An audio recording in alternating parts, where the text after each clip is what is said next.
বিটিভির একটি নতুন অনুষ্ঠান আমরা শুটিং করতে গেলাম। অনুষ্ঠানটির নাম হলো অর্গানিক ও জীবন। রাতের বেলা রওনা দিই, আমাদের গাড়ি ছুটল রাতের অন্ধকারে ঝিনাইদহে। আমরা কোটচাঁদপুরে যাব, রওনা দিলাম। চলছি, সুন্দর পরিবেশ, রাস্তাও অনেক সুন্দর, দেখতে খুব ভালো লাগছিল। রাতের রাস্তা খুবই সুন্দর, এত সুন্দর রাস্তা আগে কখনো দেখিনি। গাড়িতে গান বাজছিল, কিন্তু গানটি আমরা শোনাতে পারছি না, কারণ ইউটিউবে ধরবে বিধায় আমাদের কমপ্লেন দিবে, যার জন্য গানটি বাজাচ্ছি না। সুন্দর গান বাজছে আর যাচ্ছি, ছুটতে থাকলাম। রাত পেরিয়ে ভোর হলো। এত একটি সুন্দর রাস্তা, দুধারে খেজুর গাছের সারি সারি রাস্তা গ্রামের ভিতর দিয়ে চলে যাচ্ছে। চমৎকার একটি পরিবেশ। যাচ্ছি আমরা কোটচাঁদপুরের উদ্দেশ্যে, ঝিনাইদহের কোটচাঁদপুর। আমরা যাব, ঝিনুকের চাষ করে আমাদেরই এক বন্ধু নজরুল। দেখতে পাচ্ছি রাস্তার পাশ দিয়ে নদী। আমাদের তুষার গাড়ি চালাচ্ছিল, আমার বন্ধু তুষার। এই যে মোর্শেদ ভাই, ওখানকার একজন স্থানীয় চেয়ারম্যান আমাদের সাথে ছিলেন। চেয়ারম্যানের ভাইজি আমাদের সাথে, উনি আমাদেরকে অনেক হেল্প করেছে। তারপর আমরা ছুটে চলছি। রাস্তা সুন্দর সুন্দর, এঁকে বেঁকে, কাঁচা রাস্তা, পাকা রাস্তা সব মিলিয়ে এত সুন্দর পরিবেশ। দেখতে পাচ্ছেন কত সুন্দর রাস্তা দেখে মন ভরে যায়। গ্রামের যে পরিবেশ, এই পরিবেশটা আমাদেরকে আকৃষ্ট করেছে। আমরা যে পৌঁছাই সেই নজরুলের খামার বাড়িতে। এখানে কমলার চাষ হয়, এখানে ঝিনুকের চাষ হয়, এখানে মাছের চাষ হয়। দেখতে পাচ্ছেন কত সুন্দর একটি খামার। ঘুরিয়ে দেখাচ্ছি। আমরা গেটে গেলাম, সুন্দর পরিবেশ। এগুলো সব হলো কমলার বাগান, কমলা গাছ। দেখতে পাচ্ছেন কত সুন্দর কমলা গাছ, দেখে মন ভরে যায়। কমলার গাছ আমরা একেবারে সামনেই দেখলাম, ভাল লাগছে খুব। কত সুন্দর কমলা গাছ। এটা অর্গানিক। আমাদের অনুষ্ঠানটার নাম যেহেতু অর্গানিক ও জীবন, বিটিভিতেই এটা প্রচার হবে।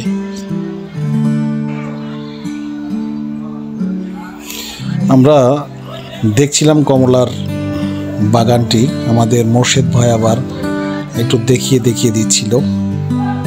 চলতে চলতে মোর্শেদ ভাই বর্ণনা দিচ্ছে, আমরা দুজন মজা করছিলাম। তারপর একটা পর্যায়ে গিয়ে মোর্শেদ ভাই চোখে পড়ল যে নিচে এই যে কত সুন্দর করে দেখাচ্ছে কমলা গাছ, কমলা ধরে আছে, সেটা দেখাচ্ছে। তো হঠাৎ করে দেখলো যে একটি কমলা নিচে পড়ে আছে। মোর্শেদ ভাই কমলাটি তুলে আমাকে দিয়ে বলল, এই দেখেন কত সুন্দর একটি কমলা। কমলাটি আমরা হাতে নিয়ে দেখলাম, আসলে অনেক সুন্দর একটি বড় কমলাটি আমরা পরে এটাকে খাবো, সেই ব্যবস্থা করে রেখেছি। হ্যাঁ, এখানে অনেক কমলা খেয়েছি, অনেক মন ভরে কমলা খেয়েছি। কমলার বাগান, সুন্দর বাগান।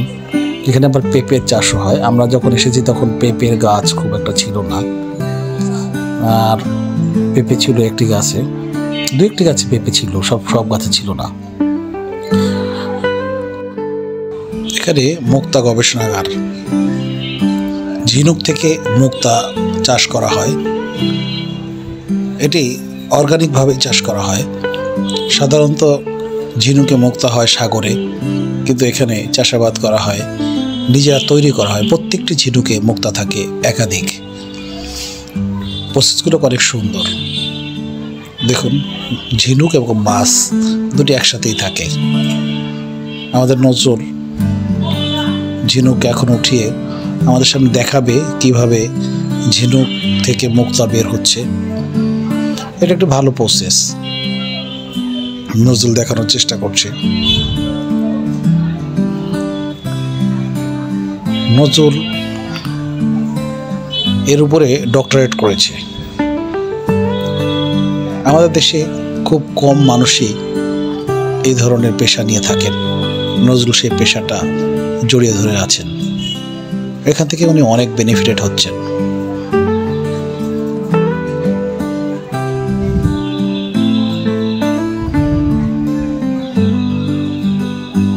সে ঝিনুক উঠাচ্ছে, ঝিনুক উঠিয়ে রাখলেন।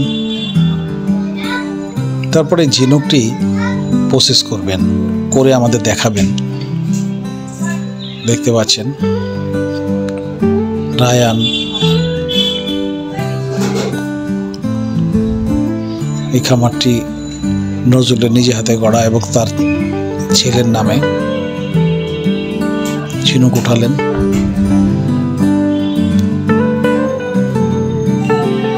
ঝিনুক উঠিয়ে সুন্দর করে সে ছুরি দিয়ে ঘষে ঘষে সেটিকে কত সুন্দর করে দেখাচ্ছেন।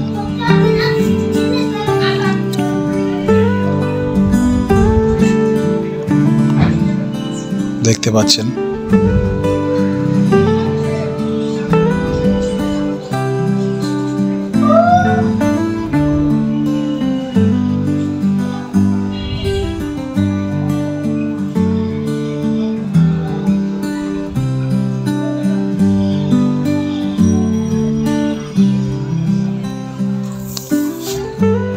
সে বুঝিয়ে দিচ্ছি কিভাবে ঝিনুক হয়। এবং ঝিনুকের যে মাংসটি থাকে এটি মাছের জন্য দিয়ে দেয়, মাছে খায়। একদিক দিয়ে মাছের খাবার হচ্ছে, অন্য দিক থেকে মুক্তা হচ্ছে। এবং ঝিনুকের যে খোসাটি থাকে, খোলসটি থাকে, এই খোলস দিয়ে আবার চুন বানানো হয়। আমরা অনেকে শুনে আসি যে ঝিনুকের চুন পাথরের চুন, পাথর দিয়ে যে চুনটি বানানো হয়, পাথর পুড়িয়ে সেটি পাথরের চুন। আর ঝিনুক দিয়ে, ঝিনুকের খোসা থেকে যে চুনটি বানানো হয় এটি ঝিনুকের চুন।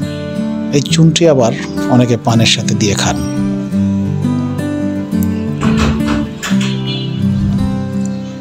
চমৎকারভাবে বুঝিয়ে দিচ্ছেন যে কিভাবে মুক্ত হয়। সে এই ঝিনুকে এমনকি যে কোনো কারো ছবিকে প্রসেস করে ওখানে সেই ছবি আদলে মুক্তা তৈরি করতে পারে। এখন প্রযুক্তির কারণে অনেক কিছুই সহজ হয়ে গেছে এবং সম্ভব, সব কিছুই সম্ভব। দেখতে পাচ্ছেন সেটা সে দেখাচ্ছে। নজরুল আমাদের 93 বন্ধু। সে অনেক কিছু করেছে, বিশাল খামার করেছে এখানে। এই যে ঝিনুকের যে মাংসটি, এটি এখন সে মাছেকে খাইয়ে দেবে।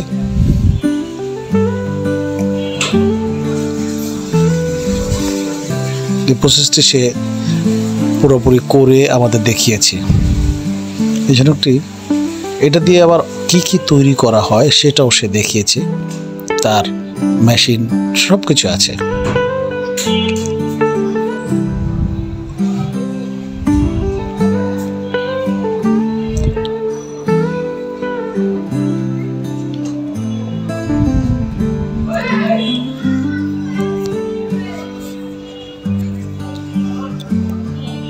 সুন্দর করে বুঝিয়ে দিচ্ছে।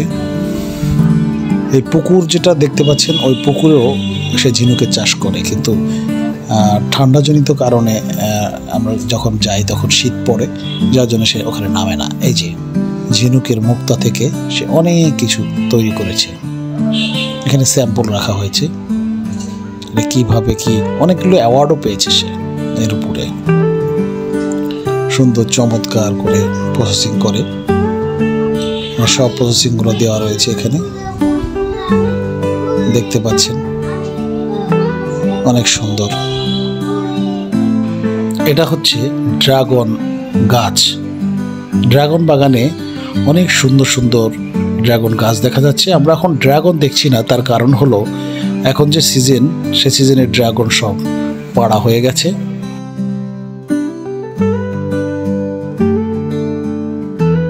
এই জন্য আমরা শুধু ড্রাগন গাছটি পেয়েছি, অনেক সুন্দর। আমরা দেখছি দূরে আমাদের তুষার উপস্থাপনা করবে বিধায় প্র্যাকটিস করছে। এবং এই যে পুকুর দেখছেন, এখানে চাষবাস করা হয়। আমাদের তুষার দেখে কথা বলার চেষ্টা করছে, মজা করছে সবাই।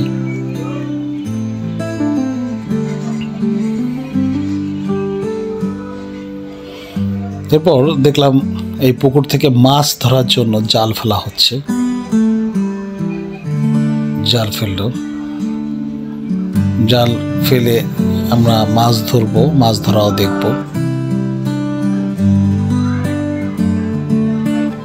এখানে পুকুর থেকে জাল ফেলে মাছ ধরা হলো, অনেক মাছ উঠেছে। এটাও অর্গানিক উপায়ে মাছ চাষ করা হচ্ছে। এই খামারে যা আছে সবকিছু অর্গানিক। আমাদের মানুষের জীবনে অর্গানিক খুব জরুরি। আমাদের খামার দেখা হলো, এখন বাড়ি ফেরার পালা। ফিরছি আমরা ঢাকায়। ভালো থাকবেন, সুন্দর থাকবেন। আবার কোনো নতুন খামারে বা নতুন জায়গায় আপনাদের পরিচয় করিয়ে দেব। ততদিন ভালো থাকবেন, সুন্দর থাকবেন। আজ এই পর্যন্ত। আল্লাহ হাফেজ।